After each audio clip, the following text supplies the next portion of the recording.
ISCOM discussion time yang tabri bu khwai khibik prong pohan bu tarang moksari kai khunu chari lone lone nga si khuna thamjari ba topic is the crisis of Manipur is healing or worsening masi bu khran ne bigdam talengsin bigda be kai khunu jar ba ge sing taram na oksage housing ai gi waida animak lengs nura lebire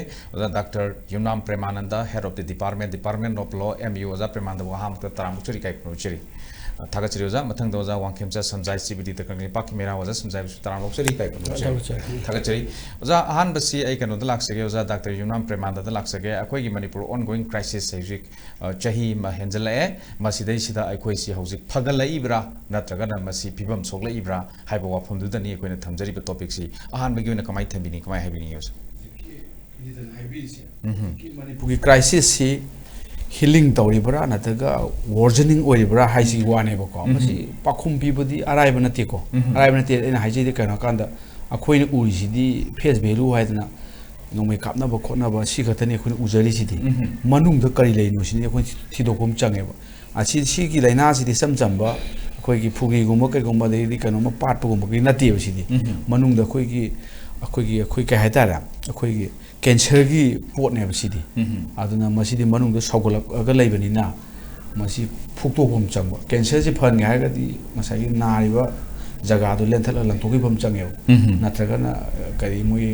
chemotherapy गदो तोबी के हाइबरा RIMS गदी लेबनी अना अदु की pony मयाइबदो मा नत्रगना साइगी मागी लाइबक थिरगदी लायेंग ना दुम expiry होय के लेरिनी ट्यूमर ऐसे कावनी हाइजे ट्यूमर दो लखोपे मा फक्तो लखोकी बम नत्रगना दो मागी stage 3 gay यौरमगदी adum loidoi lai manga moidoi ne sibi matam ngai ba gi pot la ka doi ne ana adum da yengmom ju changi hai tare na kai no ka si rajniti gi pot ne ba se khoi si akhoi sum yeng matam si da sum nei de am nei ne parliament da yauri adegi assembly gi mamang gi su nei na gi nei de am nei ba khoi nei nei du mang sai gi kamu khara root cause hai kwa khoi na hai ja ba da genesis hai sai gi khoi tholei ba crisis की genesis तो मधु दे कनाम hit तौती अदने हम लूरिसे अदो में येंगा देना खमदा मसी healing की post याव तो मन खले heal तौगे हागदी genesis तो दा हिट तौ तो ने कोई की थिंग एंड ताने ngam नासिकोंग सुम ताने लेरे अना ngasai की मधु फंजे हागदी resettlement si tau do ne complete resettlement those displaced tau eching du mai ma phom du da hanjan han natragadi ko normal ji haiji nongmei ka to na te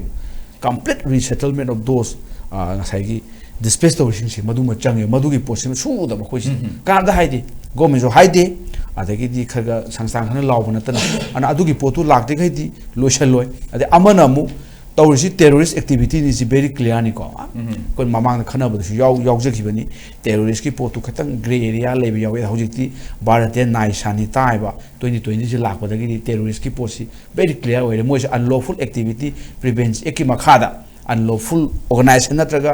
terrorist organization ने लाथोकम चंगेबो को कोन unlawful activity prevents act हाइस 1967 से mic section 3 की मखा लाथोकदोनि लाथोक तबनिना suspension operation जी hanging थंबनिना अदुगी लाथोक्ट्रीने लाथोक्तगसु हौजिकती general law land हाइदना सी IPC हारे मोदुजिना भारतीय न्याय सानिता हारे मागी सेक्शन नंबर 113 गा अदि 111 गा 111 गा 113 दा टेररिस्ट एक्टिविटी हाइबा मगा अदि अमना ngasai organized crime हाइबा मगा अनि जी डिफाइन तौरे अदुगा मोइना तौरे मोइ दे खोइ कुकी टेररिस्ट दुनी को टेररिस्ट दु मोइ तौसी organized crime की पार्ट नि अदुगा अखोई terrorist एक हैदना ngasai 113 दा याउरसे सिदा ओरबना सिगी मखादा दु चथब यारे हैबनेदा चथदरगा दे दुने चथगदौ दु चथदरनिना अखोइना अखोइ जी फरे हैना लौबदि चुबदबन खलेबको आइना खाना मनुंगदा sai tumor की टाइप त मारा चलगा अम लेरिबको मदु फक्तोकपा लंगथोपम चंग ऑपरेशन अम तब चंग अदुननी ऑपरेशन दो खोना military crack down HiAce militarily कोई टेररिस्ट सिंग सी अखोई की साइंड तौ नत्रगदि खुलाई थारनी हाइबम चंगे अदुना मदु की ऑपरेशन तौबि मतम दि योरबन खले अदु ऑपरेशन दि माइ पाए पेशेंट दि लेते दि यारोय को ऑपरेशन दु माइ पाकपा पेशेंट जु कनबम चंगे ऑपरेशन फल तौबा मणिपुर जु कनबम सी अनि जि तौरगदि फगरन खले अदोंगी मियंग दि यंगदा खनबदा situation is still worse sum hengala hai tare degree da adu mai thamjani ha jam no haje mathang se oja wangkem cha samjai de laksage cbd da kami paki mera da kuiroi manipur luk khrani masi mayam gi nakong da tagraba wafam amakak duna oja da laksani gi wafam si Indian Democratic State Assembly election da miyamna ꯑꯩꯈꯣꯏꯒꯤ ꯆꯍꯤ ꯃꯉꯥꯒꯤ right ꯁꯤꯟꯅꯅꯕꯒꯤꯗꯃꯛꯇ vote ꯊꯥꯗꯔꯒ ꯈꯜꯂꯤꯕ ꯃꯥꯏ ꯄꯥꯛꯈ꯭ꯔꯕ ꯀꯦꯟꯗꯤꯗꯦꯠꯁꯤꯡꯁꯦ ꯃꯁꯤ ꯍꯧꯖꯤꯛ ꯂꯩꯔꯤꯕ ꯑꯣꯟꯒꯣꯌꯤꯡ ꯀ꯭ꯔꯥꯏꯁꯤꯁꯁꯤꯗ ꯀꯔꯤ ꯑꯣꯏꯅ ꯎꯔꯛꯄꯒꯦ ꯍꯥꯏꯕ ꯋꯥꯐꯝꯁꯤ ꯂꯥꯛꯄ ꯃꯇꯝꯗ ꯁꯦꯅꯤꯌꯔ ꯖꯔꯅꯦꯂꯤꯁ ꯃꯣꯏꯅ ꯀꯃꯥꯏꯅ ꯊꯝꯕꯤꯅꯤ ꯍꯧꯖꯤꯛ ꯃꯌꯥꯝ ꯑꯩ ꯄꯥꯎꯖꯔꯤ ꯑꯩꯈꯣꯏꯒꯤ ꯀꯩꯅꯣ ꯑꯣꯖꯥ ꯊꯝꯕꯤꯈ꯭ꯔꯦ ꯑꯗꯨ ꯇꯧꯕꯅꯤ ꯍꯧꯖꯤꯛ ꯀꯩꯅꯣꯅꯤ ꯀꯩꯅꯣ ꯑꯣꯖꯥꯔꯖꯤꯠ ꯃꯅꯤꯄꯨꯔꯗ ꯊꯣꯛꯏꯕ ꯑꯩꯈꯣꯏꯒꯤ ꯀꯥꯡꯂꯨꯞ ꯑꯅꯤꯒꯤ ꯏꯔꯥꯡꯁꯤ ꯆꯍꯤ ꯑꯃꯒ ꯊꯥ ꯑꯍꯨꯝ ꯐꯥꯔꯛꯑꯕꯅꯤ ꯑꯁꯤꯒꯤ ꯊꯥ ꯑꯍꯨꯝ ꯐꯥꯔꯛꯄ ꯃꯇꯝꯁꯤꯗ ꯍꯧꯖꯤꯛ ꯐꯥꯎꯕ ꯂꯥꯟ ꯑꯁꯤ ꯉꯁꯥꯏ ꯍꯪꯕꯤꯈꯤꯗꯨꯅꯤꯀꯣ ꯂꯥꯟ ꯑꯁꯤ ꯑꯩꯈꯣꯏꯒꯤ ꯂꯣꯏꯁꯤꯟꯗꯣꯔꯦ ꯍꯥꯏꯅ ꯈꯜꯂꯕ꯭ꯔꯥ ꯐꯔꯦꯅ ꯈꯜꯂꯕ꯭ꯔꯥ ꯀꯔꯝꯕ ꯐꯤꯕꯝꯗ ꯂꯩꯔꯤꯒꯦ ꯍꯥꯏꯕꯁꯤꯅꯦꯕ ꯂꯥꯛꯏꯁꯦ ꯑꯗꯨꯗ ꯑꯩꯈꯣꯏꯅ ꯍꯥꯏꯗꯤ ꯆꯍꯤ ꯑꯃ ꯑꯩꯈꯣꯏꯒꯤ ꯊꯥ ꯑꯅꯤ ꯑꯍꯨꯝꯃꯨꯛ ꯆꯪꯁꯤꯜꯂꯛꯄꯒꯤ ꯑꯗꯨꯛ ꯀꯜꯂꯕ ꯑꯩꯈꯣꯏ ꯀꯥꯡꯂꯨꯞ ꯑꯅꯤꯒꯤ ꯂꯥꯟ ꯑꯁꯤꯗ ꯉꯁꯤ ꯐꯥꯎꯕꯗ ꯑꯩꯈꯣꯏꯒꯤ ꯂꯥꯟ ꯑꯁꯤꯕꯨ ꯂꯣꯏꯁꯤꯟꯒꯦ ꯉꯝꯕ ꯑꯗꯒꯤ ꯀꯃꯥꯏꯅ ꯍꯧꯔꯛꯄꯅꯣ ꯍꯥꯏꯕꯤꯔꯤꯗꯣ ꯊꯤꯗꯣꯛꯑꯒ ꯀꯔꯝꯕꯅꯣ ꯈꯣꯠꯅꯣ ꯍꯥꯏꯕ ꯊꯤꯗꯣꯛꯑꯒ ꯂꯣꯏꯁꯤꯟꯕ ꯉꯝꯕ ꯍꯥꯏꯕꯁꯤ ꯑꯩꯈꯣꯏꯒꯤ ꯏꯆꯥꯎ ꯆꯥꯎꯔꯒ ꯚꯥꯔꯠ ꯂꯩꯉꯥꯛ ꯑꯃ ꯂꯩꯔꯤꯑꯕ ꯃꯔꯝꯗꯤ ꯃꯅꯤꯄꯨꯔꯁꯤ ꯚꯥꯔꯠꯀꯤ ꯄꯥꯔꯠ ꯑꯣꯐ ꯃꯥꯒꯤ ꯏꯁꯇꯦꯠ ꯑꯃꯅꯤ ꯃꯅꯤꯄꯨꯔꯗ ꯁꯣꯛꯄ ꯃꯅꯤꯄꯨꯔ ꯀꯥꯏꯕ ꯃꯅꯤꯄꯨꯔꯗ ꯂꯥꯟꯗꯥꯔꯛꯄ ꯍꯥꯏꯕꯁꯦ ꯃꯁꯤ ꯏꯟꯗꯤꯌꯟ ꯌꯨꯅꯤꯌꯟ ꯊꯨꯒꯥꯏꯅꯕ ꯍꯣꯠꯅꯔꯛꯄꯅꯤ ꯑꯗ ꯃꯁꯤꯒꯤ ꯐꯤꯕꯝ ꯑꯁꯤꯃꯛꯀꯤ ꯃꯁꯤꯒꯤ ꯋꯥꯈꯜꯂꯣꯟꯁꯦ ꯑꯩꯈꯣꯏꯒꯤ ꯚꯥꯔꯠꯀꯤ ꯂꯩꯉꯥꯛꯀꯤ ꯂꯨꯆꯤꯡꯕ ꯑꯩꯈꯣꯏ ꯄ꯭ꯔꯥꯏꯝ ꯃꯤꯅꯤꯁꯇꯔ ꯅꯔꯦꯟꯗ꯭ꯔ ꯃꯣꯗꯤ ꯃꯣꯏꯅ ꯐꯥꯎꯗꯕ ꯃꯥꯜꯂꯦ ꯍꯥꯏꯕꯗꯤ ꯀꯔꯤꯅꯣ ꯍꯥꯏꯕꯗꯤ ꯃꯣꯏꯅ ꯐꯥꯎꯗꯕꯒꯤꯗꯃꯛꯇ ꯅꯠꯇ꯭ꯔꯅꯦ ꯉꯁꯤꯐꯥꯎ ꯂꯥꯟ ꯌꯨꯝ ꯃꯩ ꯆꯥꯛꯄꯩꯗꯣ ꯌꯨꯝ ꯃꯩ ꯆꯥꯛ ꯇꯥꯔꯒꯗꯤ ꯐꯥꯌꯔ ꯕ꯭ꯔꯤꯒꯦꯗ ꯂꯥꯛꯇꯅ ꯐꯥꯌꯔ ꯇꯦꯟꯗꯔ ꯂꯥꯛꯇꯅ ꯀꯜꯂꯒꯗꯤ ꯃꯩꯗꯤ ꯃꯨꯊꯠꯀꯅꯦꯕ ꯃꯩ ꯆꯥꯛꯑꯦ ꯈꯪꯅ ꯍꯧꯖꯤꯛꯐꯥꯎꯗ ꯚꯥꯔꯠꯀꯤ ꯂꯩꯉꯥꯛꯁꯤꯅ ꯑꯩꯈꯣꯏꯒꯤ ꯃꯁꯤ ꯀꯃꯥꯏꯅ ꯇꯧꯔ ꯍꯥꯎ ꯇꯨ ꯁꯣꯂꯨꯁꯟ ꯀꯣ ꯀꯃꯥꯏꯅ ꯇꯧꯗꯒꯦ ꯍꯥꯏꯕꯁꯤ ꯉꯁꯤꯐꯥꯎꯗ ꯄꯨꯔꯛꯄ ꯉꯝꯗꯅ ꯂꯩ ꯂꯤꯁꯤꯡ ꯑꯅꯥ ꯌꯥꯎꯔꯕꯅꯤ ꯍꯥꯟꯅ ꯍꯥꯏꯅꯔꯒꯨꯝꯁꯤꯀꯣ ꯃꯤ ꯆꯅꯤꯒ ꯀꯨꯟꯊ꯭ꯔꯥꯊꯣꯏꯃꯨꯛꯇ ꯑꯃꯨꯛ ꯁꯤꯈ꯭ꯔꯕꯅꯤ ꯑꯗꯒꯤ ꯃꯤ ꯔꯤꯂꯤꯐ ꯀꯦꯝꯗ ꯃꯤ ꯂꯤꯁꯤꯡ ꯍꯨꯝꯐꯨꯒꯤ ꯃꯊꯛꯇ ꯍꯧꯖꯤꯛ ꯂꯩꯔꯤꯕꯅꯤ ꯃꯤꯑꯣꯏ 59 ꯃꯥꯡꯊꯤ ꯈꯪꯗ꯭ꯔꯕꯅꯤ ꯃꯤꯑꯣꯏ ꯂꯤꯁꯤꯡ ꯑꯃ ꯑꯅꯤꯒꯤ ꯃꯅꯨꯡꯗ ꯑꯁꯣꯛꯄ ꯅꯪꯉꯕꯅꯤ ꯂꯧ ꯄꯔꯤ ꯂꯤꯁꯤꯡ 10ꯒꯤ ꯃꯊꯛ ꯎꯕ ꯉꯝꯗꯅ ꯈꯣꯠꯇꯅ ꯇꯔꯨꯛ ꯆꯟ ꯇꯧꯗꯅ ꯑꯩꯈꯣꯏꯁꯦ ꯄꯨꯔꯥ ꯑꯩꯈꯣꯏꯒꯤ ꯁꯤ ꯑꯩꯈꯣꯏ ꯎꯄꯜ ꯆꯦꯜꯂꯕ ꯊꯝꯕ ꯂꯩꯔꯤꯕꯅꯦꯕ ꯁꯤꯒꯤ ꯍ꯭ꯌꯨꯃꯦꯟ ꯔꯥꯏꯠ ꯃꯥꯒꯤ ꯐꯟꯗꯥꯃꯦꯟꯇꯦꯜ ꯔꯥꯏꯠ ꯀꯩꯀꯩ ꯄꯨꯔꯥ ꯇꯣꯇꯦꯜ ꯃꯥꯡꯍꯜꯂꯀꯥꯟꯗ ꯏꯗꯨꯀꯦꯁꯟ ꯁꯦꯛꯇꯔ ꯑꯗꯒꯤ ꯂꯣꯏ ꯃꯌꯥꯝ ꯄꯨꯝꯅꯃꯛꯁꯤꯗ ꯑꯩꯈꯣꯏ ꯑꯋꯥ ꯆꯩꯊꯦꯡ ꯄꯤꯔꯕꯅꯦꯕ ꯑꯗꯨ ꯑꯣꯏꯔꯤꯕ ꯐꯤꯕꯝ ꯑꯁꯤꯗ ꯑꯩꯈꯣꯏꯒꯤ ꯉꯁꯤ ꯐꯥꯎꯗ ꯑꯩꯈꯣꯏꯒꯤ ꯂꯥꯟ ꯑꯁꯤ ꯑꯩꯈꯣꯏꯒꯤ ꯄꯣꯂꯤꯇꯤꯀꯦꯜ ꯁꯣꯂꯨꯁꯟ ꯄꯨꯔꯛꯇꯅ ꯔꯥꯖ꯭ꯌ ꯀꯃꯥꯏꯅ ꯍꯧꯔꯛꯄꯅꯣ ꯀꯃꯥꯏꯅ ꯇꯧꯕꯅꯣ ꯍꯥꯏꯕꯁꯤ ꯑꯩꯈꯣꯏꯒꯤ ꯚꯥꯔꯠ ꯂꯩꯉꯥꯛꯅ ꯑꯩꯈꯣꯏꯒꯤ ꯄꯨꯛꯅꯤꯡ ꯆꯪꯕ ꯇꯥꯔꯒꯗꯤ ꯅꯍꯥꯟꯅ ꯑꯩꯈꯣꯏꯒꯤ ꯂꯣꯏꯁꯤꯟꯕ ꯌꯥꯔꯒꯅꯦꯕ ꯑꯗꯨꯃꯛꯅ ꯄꯨꯛꯅꯤꯡ ꯆꯪꯕꯤꯗꯕꯗꯒꯤ ꯃꯅꯤꯄꯨꯔꯒꯤ ꯃꯄꯥꯔꯤ honourable chief minister N Biren ꯃꯁꯥꯃꯛꯅ ꯐꯥꯎꯕ ꯃꯥꯒꯤ ꯄ꯭ꯔꯥꯏꯝ ꯃꯤꯅꯤꯁꯇꯔꯁꯦ ꯃꯥꯅ ꯆꯍꯤ ꯑꯃ ꯍꯦꯟꯅ ꯎꯅꯕ ꯉꯝꯗꯅ ꯑꯗꯒꯤ ꯃꯥꯅ ꯎꯅꯕꯒꯤ ꯃꯥꯒꯤ ꯃꯇꯝ ꯄꯤꯕꯤꯗꯅ ꯉꯁꯤꯐꯥꯎ ꯂꯩꯔꯛꯈꯤꯕꯁꯦ ꯁꯤꯒꯤ ꯋꯥꯍꯪ ꯄꯥꯎꯈꯨꯝꯗ ꯑꯗꯨꯝ ꯂꯩꯔꯕꯅꯦꯕ ꯃꯁꯤꯅꯤ ꯑꯩꯈꯣꯏꯅ ꯍꯧꯖꯤꯛꯀꯤ ꯑꯩꯈꯣꯏꯅ ꯂꯥꯟ ꯑꯁꯤꯒꯤ ꯃꯇꯥꯡꯗ ꯑꯩꯈꯣꯏꯅ ꯍꯧꯖꯤꯛ ꯂꯩꯔꯤꯕ ꯂꯥꯟ ꯑꯁꯤ ꯑꯩꯈꯣꯏꯒꯤ ꯍꯥꯏꯕꯤꯔꯤꯀꯣ ꯂꯥꯟ ꯑꯁꯤ ꯑꯩꯈꯣꯏ ꯆꯤꯟꯀꯣꯒꯤ ꯅꯥꯔꯀꯣ ꯇꯦꯔꯣꯔꯤꯁ ꯃꯌꯥꯝꯁꯤꯡꯁꯤꯅ ꯑꯩꯈꯣꯏꯅ ꯂꯥꯟꯗꯥꯔꯛꯄꯅꯤ ꯃꯅꯤꯄꯨꯔ ꯑꯩꯈꯣꯏꯒꯤ ꯊꯨꯒꯥꯏꯅꯕ ꯂꯩ ꯑꯗꯨꯕꯨ ꯃꯁꯦ ꯀꯅꯥꯅꯣ ꯃꯣꯏꯁꯤ ꯇꯦꯔꯣꯔꯤꯁꯇ ꯑꯗꯨꯒꯤ ꯃꯣꯏꯅ ꯆꯠꯊꯔꯤꯕ ꯇꯦꯔꯣꯔꯥꯏꯁꯀꯤ ꯊꯧꯑꯣꯡ ꯃꯌꯥꯝ ꯄꯨꯝꯅꯃꯛꯁꯦ ꯑꯩꯈꯣꯏꯅ ꯇꯦꯔꯣꯔꯤꯁꯀꯤ ꯑꯗꯨꯅꯤ ꯑꯗꯥꯅꯤ ꯍꯥꯏꯔꯒꯥꯟꯗ ꯉꯁꯤ ꯐꯥꯎꯕꯗ ꯑꯩꯈꯣꯏꯒꯤ ꯚꯥꯔꯠ ꯂꯩꯉꯥꯛꯅ ꯑꯩꯈꯣꯏꯒꯤ ꯇꯦꯔꯣꯔꯤꯁꯅꯤꯅ ꯂꯥꯎꯊꯣꯛꯇꯅ ꯀꯣ ꯇꯦꯔꯣꯔꯤꯁꯀꯤ ꯃꯊꯛꯇ ꯑꯩꯈꯣꯏ ꯆꯠꯊꯒꯗꯕ ꯑꯩꯈꯣꯏ ꯊꯕꯛ ꯂꯣꯒꯤ ꯑꯣꯏꯕ ꯀꯩ ꯑꯣꯏꯕ ꯑꯩꯈꯣꯏ ꯉꯁꯤ ꯐꯥꯎꯕꯗ ꯚꯥꯔꯠ ꯁꯔꯀꯥꯔꯅ ꯀꯔꯤꯝꯇ ꯍꯥꯏꯗꯦ ꯑꯗꯨꯒꯤ ꯃꯅꯨꯡꯁꯤꯗ ꯀꯔꯤ ꯍꯥꯏꯕꯁꯤ ꯃꯁꯤꯒꯤ ꯃꯅꯨꯡꯗ ꯀꯔꯤꯃꯨꯛ ꯂꯩꯒꯦ ꯍꯥꯏꯕ ꯃꯇꯝꯗ ꯑꯩꯈꯣꯏꯒꯤ ꯃꯤꯌꯥꯝꯅ ꯆꯍꯤ ꯚꯥꯔꯠꯀꯤ ꯑꯩꯈꯣꯏꯒꯤ ꯀꯩꯅꯣ ꯁꯪꯕꯤꯙꯥꯟꯒꯤ ꯃꯇꯨꯡ ꯏꯟꯅ ꯆꯍꯤ ꯃꯉꯥꯒꯤ ꯄꯥꯡꯊꯣꯛꯏꯕ ꯑꯩꯈꯣꯏꯒꯤ ꯏꯂꯦꯛꯁꯟꯁꯤꯗ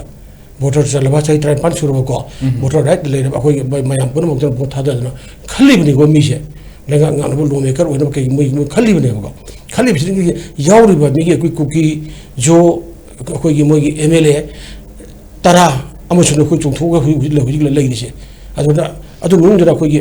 ꯃꯤꯅꯤꯁꯇꯔ ꯀꯦꯕꯤꯅꯦꯠ ꯃꯤꯅꯤꯁꯇꯔ ꯌꯥꯎꯔꯤꯅꯦꯕ ꯀꯩꯅꯣ ꯃꯣꯏꯒꯤ ꯄꯥꯟꯗꯝꯗꯤ ꯃꯅꯤꯄꯨꯔꯒꯤ ꯑꯩꯈꯣꯏꯒꯤ self help administration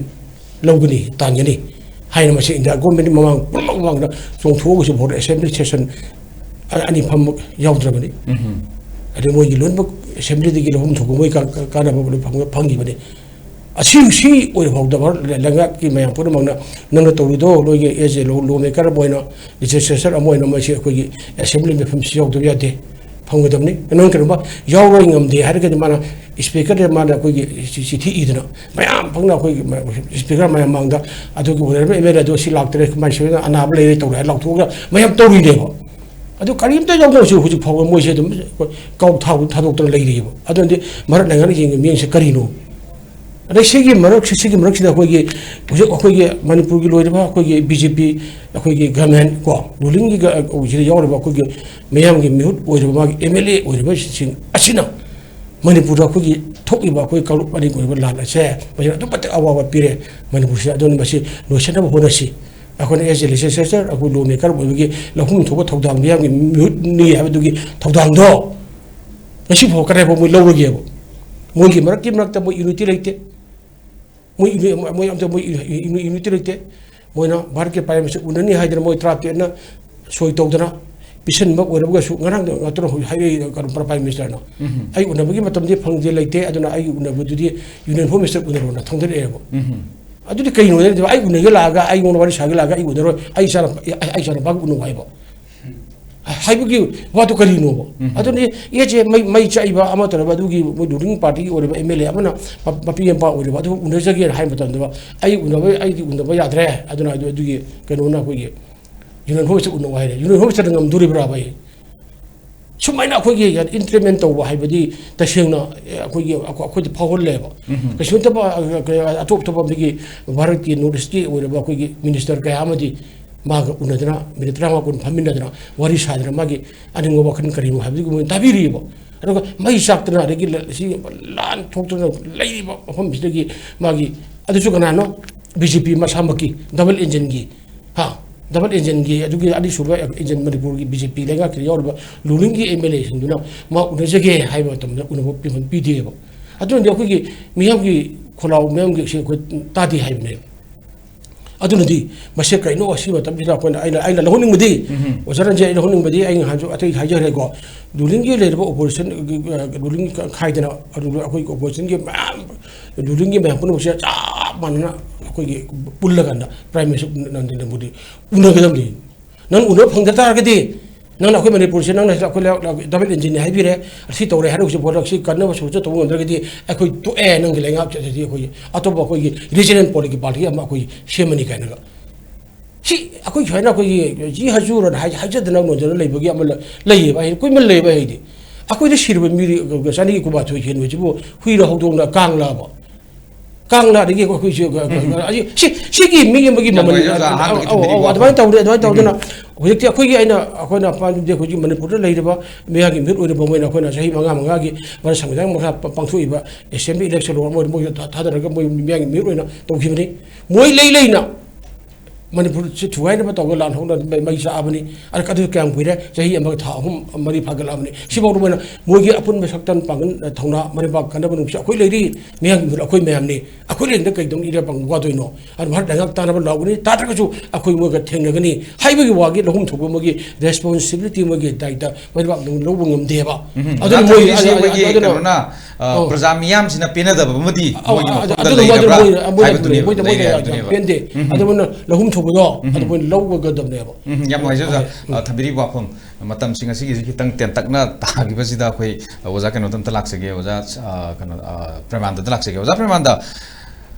lamdam sigi law and order gi situation da mateng pangnana ba santi raksha porokna ba hona ba matam da mateng pangna ba tharakhiba Assam Rifle ngasi di lan sigi manung sida haibadi Manipur ongoing crisis unrest situation sigi manung da AR gi mayok da miyam pun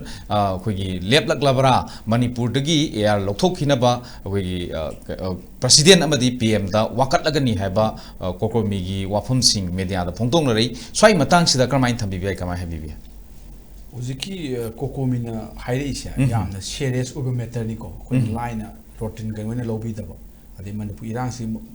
ki de khoi gi yamba samjai phajana thambi gre ko adai matang khoi khara sathajar pada uziki asana phoi porum lai se masi de khoi hana kainogi border security force ki oiberam maduna su phajana thamgre misran su phajana thamgre force amadi neutral oido mali kanglo amagi khara mission chango mali aduna conflict solution ji haraga di masi force atopam replace tawbagi mathau tai thamgrabane akoina su kaira han thamgre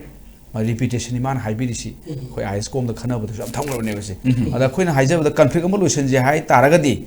conflict tu da yauriba sai khoi actor hai ko lo da ni ko na haije actor singsi kana na yengum change aduna ne khoi nga sai thambi ba topic sida khoi gi crisis si healing tori ba worsen tori ba ka haije ana maju diagnosis taw go change laina ji diagnose tawum changdro adu investigation akhoi blood sample ga test taw investigate tawri ne kari tin yaw jana virus yaw bacteria yaw thido ga du matu hida ka toy ne akhoi na diagnosis tawdre investigation tawdre symptom di loi chongtho ule ra bo ne ana asana phol se kham da ma dai symptom gi pon ma le do ma le ana asana phol gi ding sai di tan habi do ma na very clear ni asana phol si mai ek am le ne asana phol ek ko ni 2006 da Border Security Force BSF ek an leni CRPF ki CRPF ek an leni Indian Army ek an leni ek om leni ba ek ta pir ba mandate to provision da pir do du ma tu mo je taw da ne ana sa phol ek se khoina pa jaw matam si da asam rifle si mo da pir si 3 duty ne aham badana ma taw du si khoi gi North ki selected of area ke border se ma ngak to ni border ngak po si ju big question ni border ngak ga bo sum da mayam sang khidra Hadra arms mayam sang leni arm hendokna ilege immigrant mayam kapsal in so khanda moi ke dole hoge matam da ade hendokna war sida akoina logi maron da haga foreign machinery size Manipur ki mina taba noi pa ga yaw longi shet pa ka na ha hoji puti longi loi hongdo mani ko no makal ki weapons adu mayam si border the fail ore haibane ko aduna maduma sai han bagi border ngak pagi mangwa tak sampi base tak si asam phul ek na piri ne aduma phajana tawda big question am lai ko de mathang da counter insurgency to buse masi magi second duty ne ana counter insurgency ju komai to no ko bapta de ko masi ju phagalai da khoi thodong khangde adu mudi yang kan haijer ahum subada sai haibi du da ma ahum subasi manipur gi law and order se man masu yaw ne haba man adu to ma in the aid of civil power haide magina in the aid of public authority hai man adu chamane aina supreme court ruling ma yeng bada in the aid of public authority in the aid of civil authority chamane ba si synonymous ne ba aduna haibadi Assam Rifles si law and orders you ma ji yaw duri hadi police ki time da Manipur police Manipur Rifle ga haigum ne ba ma ji police ki time ni khudi ek tawri se asai border ngak pa ma counter insurgency operation taw ma adu ahum subada law and orders maintenance taw sida civil power da ma sin mating pang ga taw doi ne ba ada khoi de luri sina civil power da ma mating pang na bu lai ribra civil power mo da mating pang ai ani ji bab tar ta ba masi yam clear oigadabani aduna masi gi pot ma le ko min thomai ba nungji haidi sumain tawra in the air of civil power haibani adu moi di order phangti kana kapsu kapti nongmai chu adagi di any mai thabu oiro adagi di Manipur police attack to oiro tawri mayam si loi ba indang nang na samane phol chik leira mugumba sumagi pot khara uye ba ko ana sina aina takpada adugi posi leibini na yam luri si khoi gi lo du chu hai Asana phone library si akhoi si ngak na bani ne moi si akhoi gi friends of hills people ga hai bane ko akhoi si ngak na ho library ni akhoi ngak pi ga ba akhoi si mong trust le ta ga di ya ro ai si ngak ke na mi kha tharo ne ai bu ngak pi do ba ga to bi do mi du adu gi do ai na thaja bam sangi ba khodong Indira Gandhi du mai ga na ha tu ina dro adu di lu dro ba adu gi seriousness tu ne ba ko min thamai si adu ai na khamada amasi Ministry of Home Assam Rifle Ministry of Home Affairs makada leiba neba command operation budi Ministry of Defense ki makada army ki makada leiba ada aina khamada masi sum tawbe mo da swai sum press conference tawba memorandum tha ga na taba Home Minister direct unabira ga Home Minister da with evidence document yaw de kam yaro ko document data ma fa thambiro sini sar na thambira ga tawga de khamada yam army ki su India ki su policy le Army or Assam Rifle or Moisi paramilitary force or Hujiputi Moise Central Armed Police Force ki man chal leba Moisi ji ma phom da queen leba ya de akoi si ti queen leba khangde nataga akoi swai ung lera bra bapta de ana queen lera ga di mase aina haibna te ko Naga people movement of human right against union in the upspark case of 1996 de mother's 5 just based na phajana hai ma phom na sum lehin ba sa Assam Rifle ko leba se si ji very clear ni ko si ko mi kham do man de Assam Rifle khang any force ma phom da queen leba se force to give moral down to re mo police ole haide kaino sin nongsa sina hawdung olo poi wari ni da ado Supreme Court hai Justice Brahman apau justice ko India khoi pau justice mari manga da Justice Jagadish Chandra Brahman apau ne adu nu pa do yaw ni sing 5 just bench da nongsa na hawdung ola di khanbiro adu na ma phom ma da queen som thang gonu hek tham ba moi moral down to re adu mo police ki type ta ek tor kane ba adu aina khama da madu singdu loina ba Supreme Court na hari ba mayam loina ko commission na nga sai gi union home is table thambam change ꯑꯗꯨ ꯊꯝꯃꯀꯥꯟꯗ ꯁꯣꯏꯗꯅ ꯂꯧꯊꯣꯛꯀꯅꯤ ꯈꯜꯂꯦ ꯑꯩ ꯋꯥꯈꯟꯗ ꯂꯧꯊꯣꯛꯄꯩ ꯃꯣꯏ ꯐꯠꯇꯦ ꯍꯥꯏꯕ ꯅꯠꯇꯦ ꯈꯜꯂꯒ ꯑꯃꯨꯛ ꯂꯥꯛꯑ ꯂꯣꯏꯔꯦ ꯔꯣꯇꯦꯁꯟ ꯑꯃ ꯆꯠꯄ ꯆꯨꯝꯅ ꯈꯜꯂꯤ ꯌꯥꯝ ꯅꯨꯡꯉꯥꯏꯖꯩ ꯃꯊꯪꯁꯦ ꯑꯩ ꯑꯣꯖꯥ ꯁꯝꯖꯥꯏꯗ ꯂꯥꯛꯆꯒꯦ ꯑꯣꯖꯥ ꯁꯝꯖꯥꯏ ꯑꯩꯈꯣꯏ ꯗ꯭ꯌꯨꯔꯤꯡ ꯗ ꯑꯣꯟꯒꯣꯏꯡ ꯀ꯭ꯔꯥꯏꯁꯤꯁ ꯃꯁꯤꯁꯤꯗ ꯑꯩꯈꯣꯏ ꯀ꯭ꯔꯥꯏꯁꯤꯁꯁꯤ ꯈꯛ ꯅꯠꯇꯅ ꯑꯟꯔꯦꯁ ꯁꯤꯆꯨꯋꯦꯁꯟꯁꯤ ꯈꯛ ꯅꯠꯇꯅ ꯗꯤꯁꯄ꯭ꯂꯦꯁ ꯄꯤꯄꯜꯁꯤꯡꯒꯤ ꯄ꯭ꯔꯣꯕ꯭ꯂꯦꯝꯁꯤ ꯈꯛ ꯅꯠꯇꯅ ꯑꯩꯈꯣꯏ ꯖꯤꯔꯤꯗ ꯁ꯭ꯋꯥꯏꯗ ꯇꯧꯔꯝꯕꯗꯒꯤ ꯖꯤꯔꯤꯗ ꯑꯩꯈꯣꯏ ꯊꯧꯗꯣꯛꯁꯤ ꯊꯣꯛꯑꯦ ꯃꯁꯤꯅꯗꯤ ꯑꯩꯈꯣꯏ ꯍꯤꯂꯤꯡ ꯇꯧꯕꯒꯤ ꯃꯍꯨꯠꯇ ꯋꯥꯔꯁꯤꯡ ꯇꯧꯏ ꯍꯥꯏꯕ ꯍꯥꯏꯒꯗ꯭ꯔꯥ ꯅꯠꯇ꯭ꯔꯒꯅ ꯑꯩꯈꯣꯏ ꯑꯣꯖꯥꯗ ꯂꯥꯛꯆꯅꯤꯡꯉꯤꯕ ꯋꯥꯐꯝꯁꯤꯅ ꯍꯧꯖꯤꯛ ꯃꯅꯤꯄꯨꯔꯁꯤꯗ ꯀ꯭ꯔꯥꯏꯁꯤꯁꯁꯤꯒꯤ ꯃꯅꯨꯡꯁꯤꯗ ꯑꯟꯔꯦꯁ ꯁꯤꯆꯨꯋꯦꯁꯟꯁꯤꯒꯤ ꯃꯅꯨꯡꯗ LDAꯒꯤ ꯁꯤꯖꯋꯥꯛ ꯁ꯭ꯇ꯭ꯔꯥꯏꯛ ꯆꯠꯊꯕ ꯍꯧꯕꯒꯤ ꯄꯥꯎ ꯃꯦꯗꯤꯌꯥꯗ ꯐꯣꯡꯗꯣꯛꯅꯔꯛꯄ ꯃꯌꯥꯝꯅ ꯊꯦꯡꯅꯔꯤ ꯃꯍꯩꯔꯣꯏꯁꯤꯡꯁꯤꯡꯗ ꯄꯨꯕ ꯊꯥꯡꯕ ꯉꯝꯂꯣꯏꯗꯕ ꯑꯩꯈꯣꯏ ꯗꯤꯃꯥꯟ ꯇꯧꯕꯤꯒꯅꯨ ꯍꯥꯏꯕ ꯃꯍꯩꯔꯣꯏ ꯌꯥꯎꯅ ꯇꯣꯉꯥꯟ ꯇꯣꯉꯥꯟꯕ ꯈꯣꯡꯖꯪ ꯀꯌꯥ ꯆꯪꯁꯤꯟꯕꯒꯤ ꯄꯥꯎꯁꯤꯡꯁꯨ ꯂꯦꯞꯇꯅ ꯁꯟꯗꯣꯔꯛꯏ ꯑꯗꯨꯅ ꯁꯤꯒꯨꯝꯕ ꯌꯥꯝꯅ ꯆꯔꯥꯡꯅꯔꯤꯉꯩ ꯆꯩꯔꯛꯁꯤꯗ ꯑꯇꯣꯞꯄ ꯏꯁꯨ ꯑꯃꯃꯨꯛ ꯂꯥꯛꯅꯅꯕꯒꯤ ꯋꯥꯐꯝ ꯑꯃ ꯀ꯭ꯔꯤꯌꯦꯠ ꯇꯧꯔꯛꯄꯒꯤ ꯃꯑꯣꯡ ꯑꯃ ꯎꯔꯛꯄꯁꯦ ꯃꯁꯤ ꯏꯔꯥꯡꯁꯤꯗ ꯀꯔꯤꯅ ꯊꯝꯕꯤꯕ ꯌꯥꯏ ꯑꯩꯈꯣꯏꯒꯤ ꯑꯋꯥꯕꯗ ꯑꯋꯥꯕ ꯄꯤꯕꯅ ꯍꯥꯏꯔꯤꯁꯤꯅꯤꯀꯣ ꯍꯧꯖꯤꯛꯀꯤꯁꯤ ꯑꯟꯗ꯭ꯔꯦꯁ ꯑꯣꯏꯔꯤꯕ ꯑꯩꯈꯣꯏ ꯃꯅꯤꯄꯨꯔ ꯄꯣꯄꯨꯂꯔ ꯒꯔꯃꯦꯟ ꯂꯝꯆꯥꯎ ꯆꯥꯎꯅ ꯂꯩꯔꯤꯅꯤꯀꯣ ꯒꯔꯃꯦꯟ ꯍꯥꯏꯕꯒꯤ ꯃꯊꯧꯁꯦ ꯂꯣꯏꯅ ꯑꯣꯔꯗꯔ ꯃꯌꯥꯝꯒꯤ ꯄꯨꯟꯁꯤ ꯃꯌꯥꯝꯒꯤ ꯂꯟ ꯊꯨꯝ ꯉꯥꯛ ꯁꯦꯟꯕ ꯋꯥꯠꯂꯤꯅꯤꯀꯣ ꯄꯤꯄꯜ ꯃꯌꯥꯝꯁꯦ ꯑꯩꯈꯣꯏ ꯃꯣꯏꯗꯤ ꯁꯦꯚꯤꯌꯥꯔꯅꯤ ꯑꯩꯈꯣꯏ ꯄ꯭ꯔꯣꯇꯦꯛꯇꯔꯗ ꯈꯜꯂꯤꯅꯤ ꯃꯣꯏ ꯂꯣꯏ ꯂꯩꯗꯣꯏꯅꯦꯕꯀꯣ ꯑꯗꯨ ꯍꯧꯖꯤꯛ ꯁꯤꯒꯤ ꯑꯣꯏꯔꯤꯕꯒꯤ ꯑꯗꯨꯛ ꯀꯜꯂꯕ ꯂꯥꯟ ꯑꯩꯈꯣꯏꯒꯤ ꯂꯥꯟ ꯑꯅꯤ ꯀꯥꯡꯂꯨꯞꯅꯒꯤ ꯂꯥꯟ ꯍꯥꯏꯁꯤꯅ ꯆꯍꯤ ꯑꯃ ꯊꯥ ꯑꯍꯨꯝ ꯃꯔꯤ ꯆꯪꯁꯤꯜꯂꯕ ꯁꯤꯐꯥꯎ ꯂꯣꯏꯁꯤꯟꯕ ꯉꯝꯗꯗꯅ ꯂꯩꯔꯦ ꯑꯩꯈꯣꯏꯒꯤ ꯁꯤ ꯁꯦꯟ ꯊꯨꯝꯒꯤ ꯐꯤꯕꯝ ꯂꯩꯈꯥ ꯇꯥꯗꯅ ꯂꯣꯏ ꯂꯩꯔꯦ ꯁꯨꯝ ꯆꯥꯐꯝ ꯈꯪꯉꯛꯇ꯭ꯔꯦ ꯑꯩꯈꯣꯏ ꯃꯤ ꯃꯌꯥꯝꯁꯦ ꯇ꯭ꯔꯣꯃꯥ ꯉꯥꯎꯗꯅ ꯑꯟꯔꯦꯁ ꯑꯣꯏꯗꯅ ꯂꯩꯔꯦ ꯃꯁꯥꯒꯤ ꯃꯔꯝꯗꯝꯁꯤꯗ ꯑꯩꯈꯣꯏ ꯔꯤꯐ꯭ꯌꯨꯖꯤ ꯑꯣꯏꯅ ꯂꯩꯔꯛꯑꯕꯅꯦꯕ ꯂꯩꯔꯤꯕꯒꯤ ꯃꯇꯝ ꯁꯦꯟ ꯊꯨꯝ ꯐꯤꯕꯝ ꯐꯠꯇ꯭ꯔꯤꯉꯩꯗ ꯍꯧꯖꯤꯛ ꯍꯦꯛꯇ ꯑꯁ꯭ꯋꯥꯏꯗ ꯃꯤ ꯑꯃ ꯀꯥꯞꯄꯝꯃꯦ ꯑꯁ꯭ꯋꯥꯏꯗ ꯃꯈꯣꯡꯗ ꯀꯥꯞꯄꯝꯃꯦ ꯑꯗꯨꯒꯤ ꯑꯁ꯭ꯋꯥꯏꯗ ꯐꯥꯔꯒ ꯄꯨꯜꯂꯒ ꯁꯤ ꯇꯧꯔꯦ ꯕꯣꯝ ꯂꯪꯁꯤꯜꯂꯝꯃꯦ ꯕꯣꯝ ꯄꯣꯈꯠꯍꯜꯂꯦ ꯍꯥꯏꯕ ꯁꯤ ꯂꯩꯊꯣꯛꯑꯦꯕꯀꯣ ꯁꯤ ꯀꯅꯥꯒꯤ ꯃꯃꯥꯡꯗ ꯁꯔꯀꯥꯔꯒꯤ ꯃꯃꯥꯡꯗ ꯁꯔꯀꯥꯔꯁꯤꯅ ꯂꯣꯏꯅ ꯑꯣꯔꯗꯔ ꯃꯌꯥꯝꯒꯤ ꯄꯨꯟꯁꯤ ꯂꯟꯊꯨꯝ ꯉꯥꯛꯄ ꯉꯝꯃꯤꯕ꯭ꯔꯥꯕ ꯁꯤꯒꯤ ꯑꯗꯨꯗꯒꯤ ꯍꯦꯟꯗꯣꯛꯑꯒ ꯃꯤꯒꯤ ꯁꯣꯛꯍꯩꯗꯕ ꯃꯤꯒꯤ ꯑꯩꯈꯣꯏꯒꯤ ꯏꯗꯨꯀꯦꯁꯟꯒꯤ ꯁꯦꯛꯇꯔ ꯂꯩꯀꯣ ꯑꯣꯖꯥꯁꯤꯡ ꯑꯗꯨ ꯑꯗꯥ ꯃꯌꯥꯝ ꯄꯨꯝꯅꯃꯛꯁꯤꯗ ꯃꯌꯥꯝꯁꯤꯅ ꯗꯤꯃꯥꯟ ꯇꯧꯁꯤꯟꯗꯅ ꯑꯗꯨ ꯇꯧꯗꯅ including dukan phamba yauna dukan phamba yauna migi pauna bazar gi migi akhoi haji akhoi ISTB gi makha de dukan masa masa mayam du demand la na ai sit loina si demand si to leba kanai mong sarkar mamang de ne ai haji mamang de akhoi lengak pari da kai ngaure kai hanjaba kai phau samu ngaure samu phai hai ja bazar pe ban so liba pun to thir mi tho pari matam de sagur hanjaba kanaga samu hanjaba kanaga ne kai hanjaba ka da ka hada de go si mai lam de lon mak tawra ga ji people si koi leidi lengak leidi no sopa ya di har ga lon mak to go ba aduna lengak sin mana adu magi ngak pi ba sen pi tra ba yam to bi na ba leitra banina mogi choki khakta mogi kai to ngak pi phim ba leirina adu ba koi chuma na koi ge ai thuarga thabak to ba yam jeng na bogi on bo to miyan migi education sector mi bom lagjan ang ojara tawri araga like tam ngang yam te man bi thu si thu ga boy darna to na men to leire ba si kanai mamang de no like actually mamang de ne ba si nakalong rom dati honorable chief minister na koi shanti hanjalak ba hore aduga koi mahi masing tamba school college thong haiban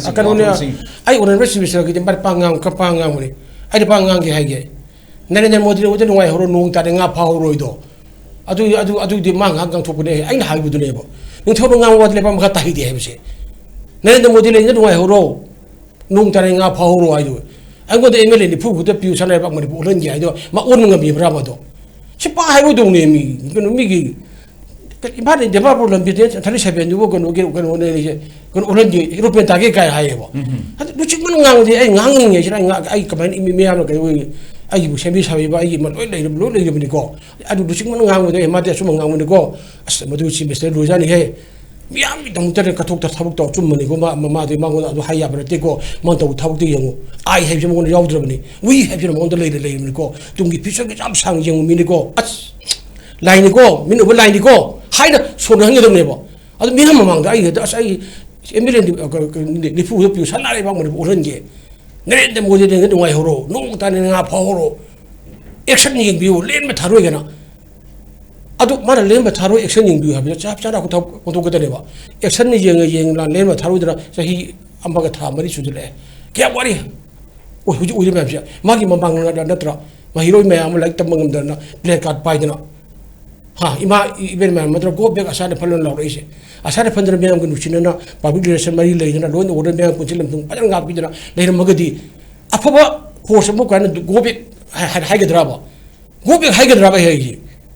ꯑꯗꯨ ꯀꯔꯤꯅꯣ ꯍꯥꯏꯕꯗꯤ ꯉꯁꯥꯏꯒꯤ ꯃꯥꯅ ꯑꯩꯈꯣꯏꯒꯤ paramilitary force ꯑꯃ ꯑꯣꯏꯅ ꯂꯩꯔꯤꯕ ꯑꯗꯒꯤ ꯃꯤꯒꯤ ꯑꯩꯈꯣꯏꯒꯤ ꯀꯩꯅꯣ ꯑꯁꯥꯝ ꯔꯥꯏꯐꯜꯅ ꯅꯣꯔꯠ ꯏꯁ ꯃꯥꯅ ꯂꯧꯔꯤꯕ ꯊꯧꯗꯥꯡꯗꯣ ꯃꯤꯌꯥꯝ ꯑꯦꯟꯇꯤ ꯑꯣꯏꯒꯤ ꯃꯑꯣꯡꯗ ꯂꯧꯄ ꯄꯨꯔꯛꯄ ꯃꯌꯥꯝ ꯑꯃ ꯂꯩꯔꯦ ꯍꯥꯏꯕꯗꯤ ꯈꯪꯉꯛꯇ꯭ꯔꯦ ꯏꯃꯥ ꯏꯕꯦꯟ ꯃꯌꯥꯝꯅ ꯑꯩꯈꯣꯏꯒꯤ ꯂꯥꯎꯏꯔꯦꯕ ꯑꯗꯣ ꯂꯥꯎꯕꯗꯣ ꯒꯟꯗꯅ ꯇꯥꯈꯤꯗꯕꯅꯦꯕ ꯑꯣꯖꯥꯅ ꯍꯥꯏꯕꯤꯈꯤꯕꯗꯣ ꯂꯣꯅꯤ ꯑꯣꯖꯥ ꯂꯨ ꯐꯖꯅ ꯂꯧ ꯈꯪꯕꯅꯦ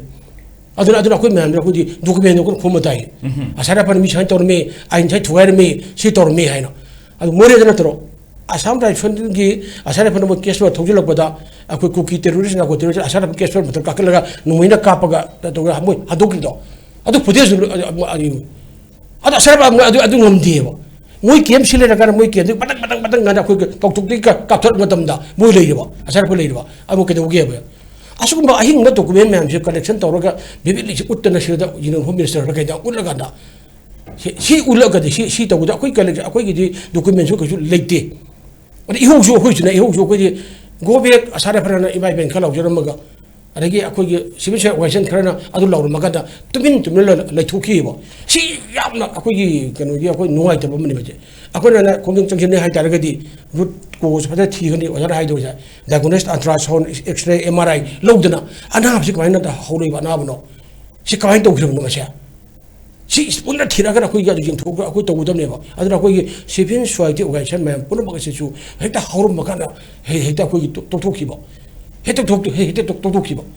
ꯁꯨꯃꯥꯏꯅ ꯑꯃ ꯂꯩꯌꯦꯕ ꯑꯗꯨꯅꯗꯤ ꯑꯩꯈꯣꯏꯅ ꯃꯣꯏꯅ ꯍꯧꯔꯛꯏꯕ ꯀꯣꯀꯣꯃꯤꯅ ꯍꯧꯔꯛꯏꯕ ꯉꯔꯥꯡ ꯄ꯭ꯔꯦꯁ ꯃꯤꯠ ꯇꯧꯔꯒ ꯃꯣꯏꯅ ꯂꯥꯎꯊꯣꯛꯏꯕꯗꯣ ꯐꯖꯔꯦꯅꯀꯣ ꯌꯥꯝ ꯐꯖꯔꯦ ꯑꯗꯨꯅ ꯃꯣꯏꯅ ꯍꯥꯏꯕ ꯅꯠꯇꯦ ꯑꯣꯖꯥꯁꯨ ꯍꯥꯏꯕꯤꯈ꯭ꯔꯦ ꯑꯩꯈꯣꯏꯒꯤ ꯄꯤ ꯀꯦ ꯃꯤꯁ꯭ꯔꯥꯅꯒ ꯅꯣꯔꯠ ꯏꯁꯇ ꯑꯩꯈꯣꯏꯁꯤꯗ ꯀꯨꯏꯅ ꯂꯩꯔꯝꯃꯕ ꯃꯥꯅ ꯂꯣꯟ ꯑꯣꯔꯗꯔ ꯃꯌꯥꯝ ꯀꯩ ꯈꯪꯉꯕ ꯑꯗꯨ ꯃꯥꯅ ꯑꯁꯥꯝ ꯔꯥꯏꯐꯜꯅ ꯂꯧꯔꯤꯕ ꯔꯣꯜ ꯁꯤ ꯇꯧꯔꯤꯕ ꯃꯌꯥꯝꯗꯣ ꯀꯥꯏ ꯍꯥꯏꯔꯝꯃꯕꯅꯦꯕ ꯑꯗꯨꯒꯤ ꯔꯦꯐꯔꯦꯟꯁꯇꯨ ꯄꯤꯔꯀꯥꯟꯗ ꯀꯣꯀꯣꯃꯤꯅꯒ ꯍꯥꯏꯔꯛꯏꯅꯦꯕ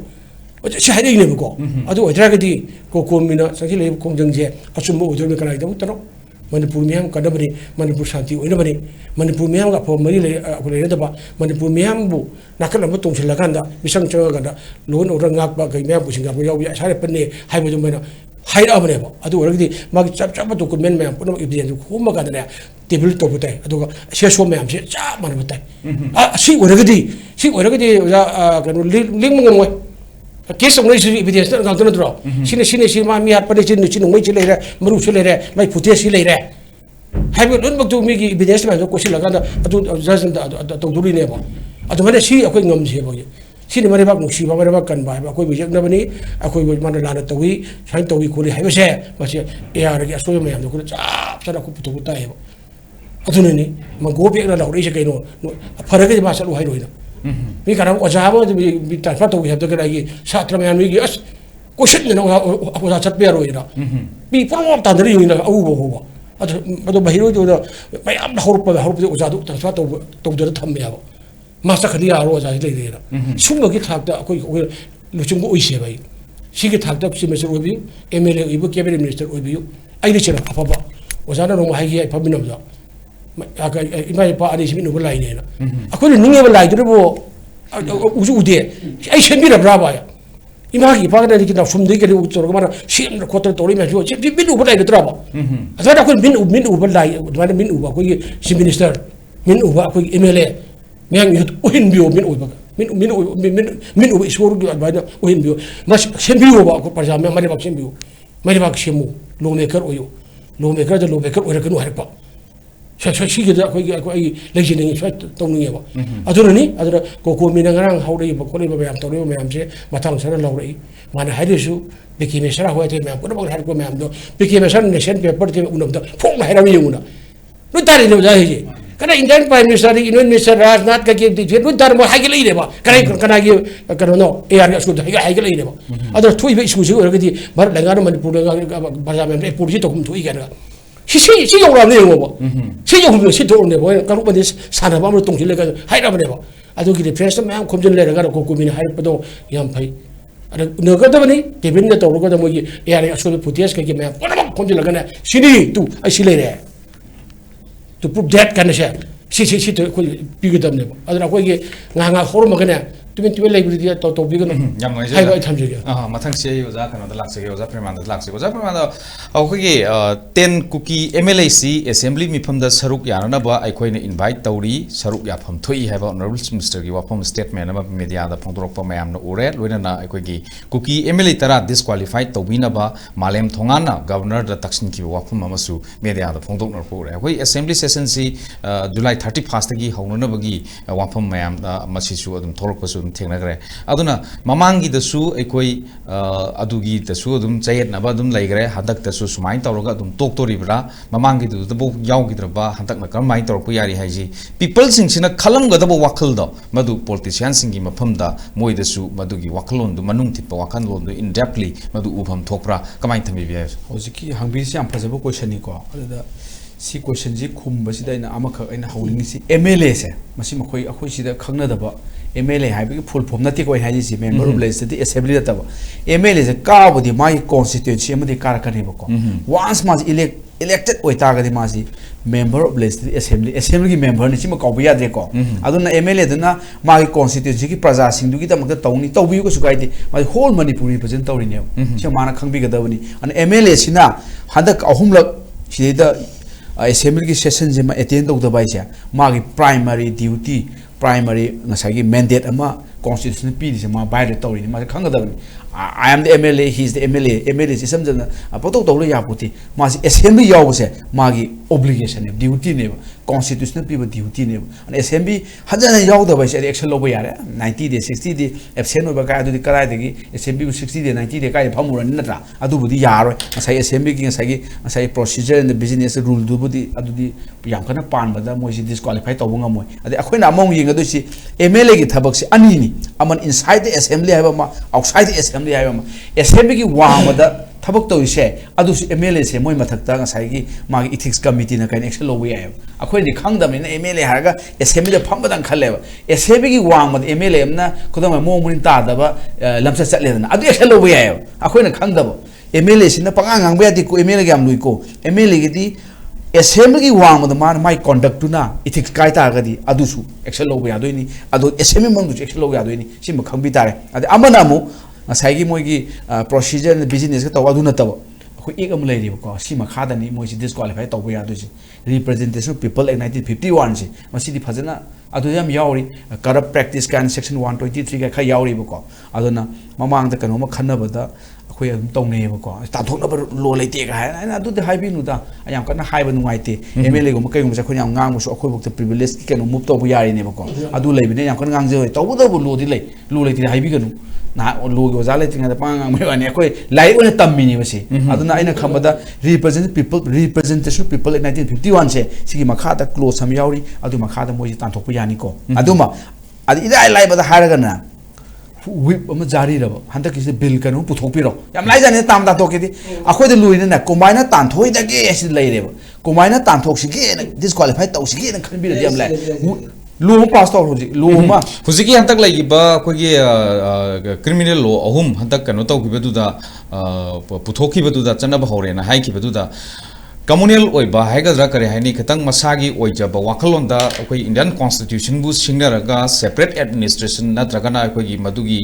miyam na law na yade afaba khulai paraga relay chatpa adu da ma hainari base da tongjal laga yauri base masi su huziki hantaki criminal law ahum dugi manung chalakpa law singi manung da moisi punishable oibam di thok mani mani kanu koi mawang gi 1860 gi IPC dun 153 oiba akoi communal anida kari kari singsep thawaya ba religious ta adagi kano da magi ideology da adagi leidana madu da yum phamorga wangang ba singse wangang ba nate anything taw bose masi adu makha da action lo be 150 e hona ai khamda 264 male ko tangai phadana assembly bokti yawhon thoi habane ana adu gi makha da action lo be adu ga moi crime sina 3 year and above ki moi hek punishment phangaba adu numitu moi disqualify taw din Rahul Gandhi ki tawri din Rahul Gandhi kai no ngango bagi ang sagi magi sedition khorpani tawraga 3 year piraga hujik 3 year ne na session court na trial laukthwe nudawara ma disqualify tawiduni hamai tawduna adum line tawbiya ko sima mon any crime mon tawba crime sing se popi ga ta photo na min na MLA ga sulai jani adu yate popi sidi थाब या पोती copy पाइब या पोती अदु action लुम लो या अखोय नामते लौदब एंगसा हाइजबदो अखोय the political will लेतबा अदु अखोय वाखन आइना हाइजो कमाय तौन एक्शन लौय दगे तौलेरेबा कमाय तौन एक्शन लौग दगे हागन एक्शन लौब या रूम से तुम लेबनेबा होजि इदि तन हाइबि अदुम पानबिरो अदु रिप्रेजेंट पीपल एक पानबिरो अदु मतुंग अदु सो नतबदा बीजेपी की कॉन्स्टिट्यूशन लेनी बीजेपी की लार्जेस्ट पोलिटिकल पार्टी ने क्लेम तौरीनेबको मोगी मी मसिंग ओरगदी पृथ्वी पुनुंग क्वाइ चावर पोलिटिकल पार्टी मानिदनको बीजेपी की कॉन्स्टिट्यूशन भारतीय जनता पार्टी नम लेरंगनेबा अदुन एक्शन लौदे सी अंगपनिको भारतीय जनता पार्टी कॉन्स्टिट्यूशन मखा एक्शन लौब याय अदुस लौदे रिप्रेजेंट पीपल की मखा एक्शन लौब याय हाउस की रूल्स एंड द प्रोसीजर का बिजनेस तौ अदु मखा एक्शन लौदे एक्शन जी याम गांग नि याम गांग नुंगाइदे तौनी एमएलए से मागी वासक अहम लौग्रबनी अमना इलेक्शन की नॉमिनेशन फाइन तब नुमिता वासक लौदोनिको अदु लोगा मास एमएलए ना काराकान एसएमबी चंग वासक लौदोनि अदु लोगा मंत्री ओबे खैदी वासक लौदोनि अदुगी वासक त कय यावरी मन पाबियो वासक तुदा इंडिया के थर्ड शेड्यूल यावनी कॉन्स्टिट्यूशन के अदु यावनी abide by the constitution then law of the India का यावनी अदगी I will save unity integrity of India का याव अदु मयाम दा अदु सोयरे हाबनी दा मकुक तगी सोयरेबा नसा Hibi गिबदो law bacon law maker ओखलपि वारी दा अदु ओरगदी नुंगाय रोयबा को अदगी खतंग अमख काइना हापचन जर कान दजि किदो अखोइना खंबिगदबसे एक्शन लहुदबसे अकायबसे कइदा लाखदा हैंगदा पगा यामाने लेनको अदे हंदक असेंबली दा कुमा कुंठाम दा होदुसी इन्विटेशन पीरनी मोइबु लाखपिना बा हाइजेनी अदु तौदुनु टीवी शोकोस why you are attending assembly session I don't need this call show cause notice invite तौनी हाइ तौन नतेबा शोकोस नोटिस पिदुनी मोइ असेंबली फंबसे मोइ मथौ नेमी असेंबली फंदरगदी they are no longer MLA अदु दे मी एमएलए ओगे हाइरानी मी असेंबली सोम फंदना अमेरिका लेगने अदुबु याब्रो असेंबली फंब अदु सो अहुम लोक सुदोइनी अनसि मुन खनबिगदबनी अदुगा मोइ असेंबली फंदे हायेंग मोइ डिपार्टमेंट दुगी थब क्वेश्चन हंगदी करा खुमदुइबा who will give answer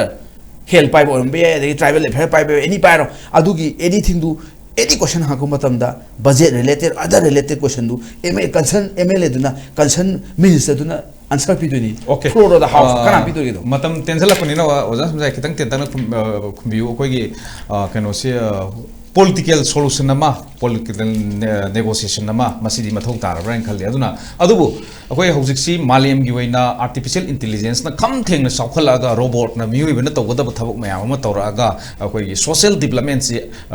upgrade tor kuma tamni update tor kuma tamni singum matam si da manipur da di artificial political pollution nama thoklabra leina reiba situation yengai bu mong sing sida kamai thambini yesa 어떻게 그러니 오자라잖아 또 한비리 꿈비 아두게 히름들도 쇼 그러면 분노게 그러면 꼭 중심되다보니 이게 내가 로션 칸가다보니 아코네 떠우리바 아코네 쇼리바 매am 중세 아코이부 우봉감 바네 레방감 바로 칸바데 로이 레이리 아코시 모양이 미우르 뭐 이게 아코이 디우르 디우지 아시면 떠우리바라 하이브도 마시 모이 마산 칸가다보니 아두 아코이기 야 fattab나 아코이기 레이리 아코이기 미 매am 아코이기 people 모이부 보타들 피르바 people 아코이 뭐 오힐레 people 이제 마시 아코이는 마치 모이부 아코이부 work bangum haitare nang ese akoi lomi kar boina MLA mo nang tu to taragadi nang akoi nang sine ching da bang mi abeje mi am ki no change bo mi am khoro shur khola wena machine hide akoi thoi lan kun mak pithibhi thoi ba second war passport adu war but tibin the tele political solution to rogani sanar ka do bang aktani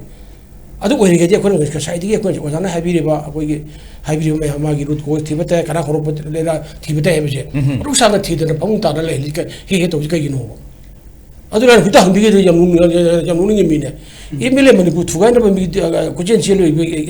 इमिले दिबु करी तो ले जन ओजा हाइदो मोई के आइना कई से लौ देगे ना थिबे लाइना कन्न थिले हाइ सेबा खुतो मोना हाइबो तमिगे ओजा मागी ऑफिस का दरे थबक तौदरो ऑफिस का दरे suspend तौरिएबा ngaranganda kugi kano sidu person ama mored magi thabni ma salam direga suspend tawrieba aduma tawdre email is but thuai no this to gan hodre ba email phong leiraba moi mayam adagi magi kano email mo bagi assembly session di job draba loi leiraba moi mayam du adu election lo do le kari no ba ya ji simoi kau thadong thabne ba khushi yaw to sagol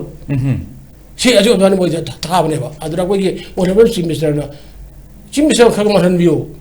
락나 하이제리가 아주 또 락하네 하이나 칼레 심미스터 말하는 비오 아고 심미스터 아고 라인에 아고 칼리네 아주 쇼는 하이브라봐 kay lalu lagi mau itu aku MLA mutara dulu aku sih misalnya kayak kau lalu lagi apa lakbina bah aja gini itu tahu gak ada hari gado online dah kau je kalau dia pakai suli gak ada mungkin pari department mana dia kau tahu ni soal lain macam macam mungkin pari department itu function itu tahu ni berapa baru tadi lebih siapa itu kau tahu ni sih lu mana sih lu sebab lu hen bangun nanti sebab discussion lain apa tu nak sebab nak aku ngahli sih ngahli dong ni apa cuma kita ngahli aku cuma hari ni nak panen mesti dia mau panen mesti ni apa orang as boy ini tera tu lak bina bakon apa tongkol bakoi lak biaya kai lu jangan hai hal roy kalau tongkol aku ini jam sun bigan nu asyik ba aku si minister ngari bak ning ba aram tu buja tu ba logo tu apa ya tu ba ko logo ni betul ni tabuk tu bunga ba tu ba oyin bi ba tu orang keti orang Manipur lang je sebab waris mo ya ba